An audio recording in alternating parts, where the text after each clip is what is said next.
Here we go then. Now, I obviously don't want to spread negativity and keep making videos that don't paint Arsenal in a brilliant light, because there definitely needs to be some perspective. We've only just lost our first games of the year in the Premier League and now been knocked out of the Champions League. It's not the end of the world. I think we've come a long way in the last 2 years. However, there's always going to be question marks on our performances when it comes to April and later down the line, and I think it's fair enough to ask questions about the squad and the team to see if we can understand the situation a little bit better. Now, first of all, there's loads of reasons why I think Arsenal aren't playing the best right now. I think there's also tactics to do with it, not necessarily Arteta's fault, but I think mostly because the squad can't do the capabilities of what the manager wants and what we expect for the large parts of the season. It doesn't work. They're brilliant on their day, but they always get gassed out near the end, and I think this is why this conversation comes up so much right now. And if you watched the second half of the Aston Villa game and the Bayern Munich game last night, then you would have seen a massive drop off from the team. It's not only that a few players are dropping off and the performance isn't there, like the passing or the finishing isn't great. We're just not really being the same Arsenal. We're barely creating chances, we're barely getting on the ball, and there's no intensity, which is probably the keyest thing in this game and the team. 1-0 down to Bayern Munich, you need a goal, there's 20 minutes left, and it just didn't seem like there was any way we were going to score. We had a few half chances which we probably could have done better from, but we know that we're not a very clinical team and we need to have a lot of chances to score. Now, I have been very praising of Edu and Arteta for the signings they've made the last few years, because I think nearly almost all of them have been a hit in some way for Arsenal. Some of them might have not been clear at the start, such as your Ramsdales and your Havertz, but in their way they proved themselves to be a great addition to the club and really helped the tactics and the team get better. However, because of the amount of expectation and how much Arsenal have improved in the last 2 years, it's obviously going to be very different. I think some of these players have been outgrown that we have signed, and some of these players haven't even really got in the squad, which I get why, because we play such a high level, but we need to play them sometime. And although I don't think our team was set up last season to really win the league, it did definitely catch up with us, but disappointingly it has caught up with us yet again this season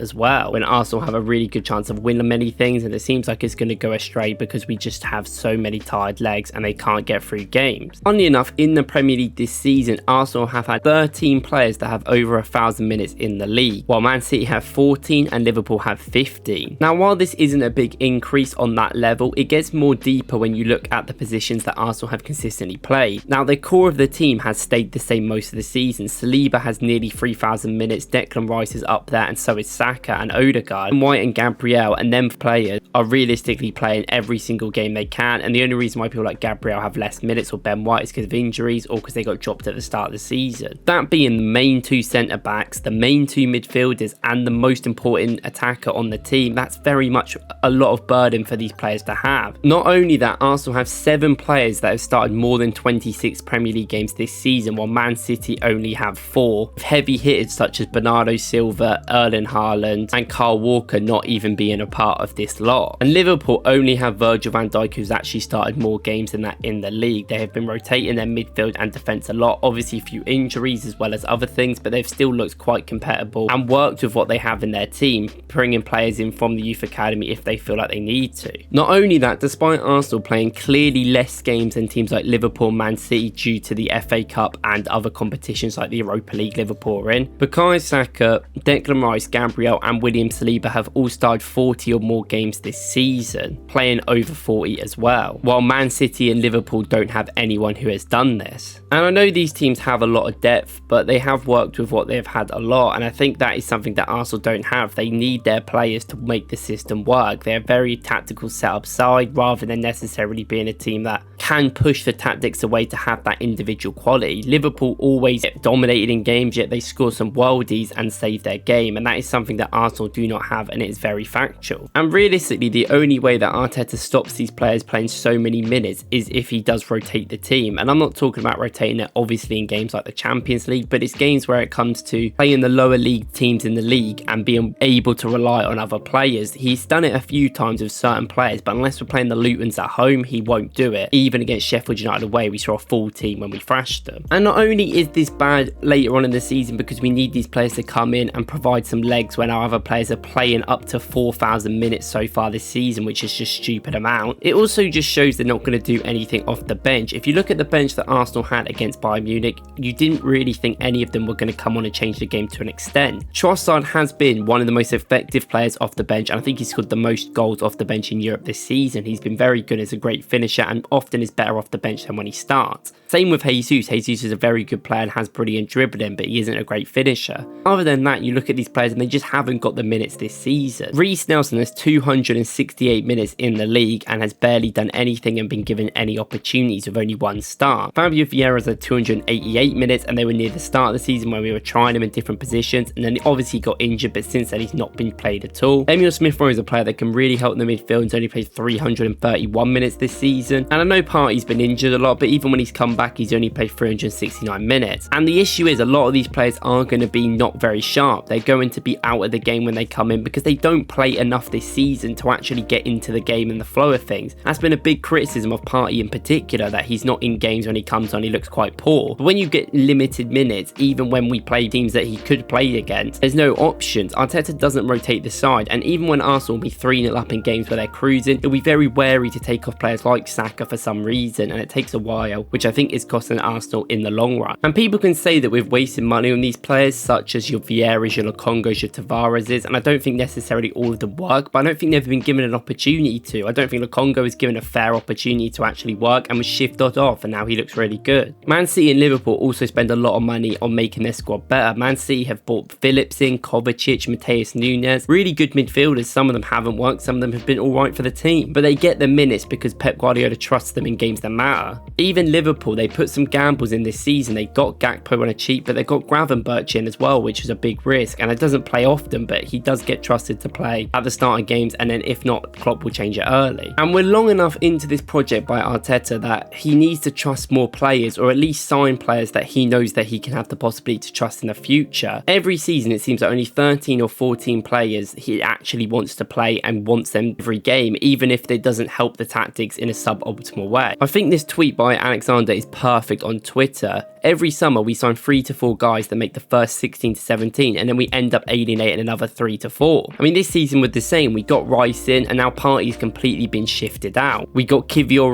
in January, and Tomiyasu stepped up this year, and now Zinchenko is not part of the team, and obviously Timber hasn't even come in yet. It just seems like this happens too much, and okay, some of the players aren't necessarily good enough, but you've got to trust more players than the ones that he does, because this leads to the team being absolutely gassed out, and it is not enough for Arsenal to get over the line. We are a very good team, but you need to have more of a stronger squad, or at least trust your stronger squad if you want to actually win some trophies. Of course, as the level increases, it's harder to get players that are going to be more comfortable in the team, but you don't sign project signings 3 years later, they're still not really getting in the team because then it was pointless. And maybe we need a better strategy and policy if we're going to sign players, or at least give them more of a go, because Saka cannot be out there every single week limping for the rest of his career. He needs help, and so does a lot of other players such as Odegaard, who works his arse off. Declan Rice can't be playing every single game. We can't rely on these players, because if they get injured like Sleeper did last year, the whole thing comes crumbling down. Let me know what you think about Arsenal's team issues. I probably will go into another video where I talk about tactical solutions or player solutions we could buy in the summer, but we'll get into that in the future. Let me know what you think in the comments, and if you like this video, please like and subscribe, and I'll see you in the next one.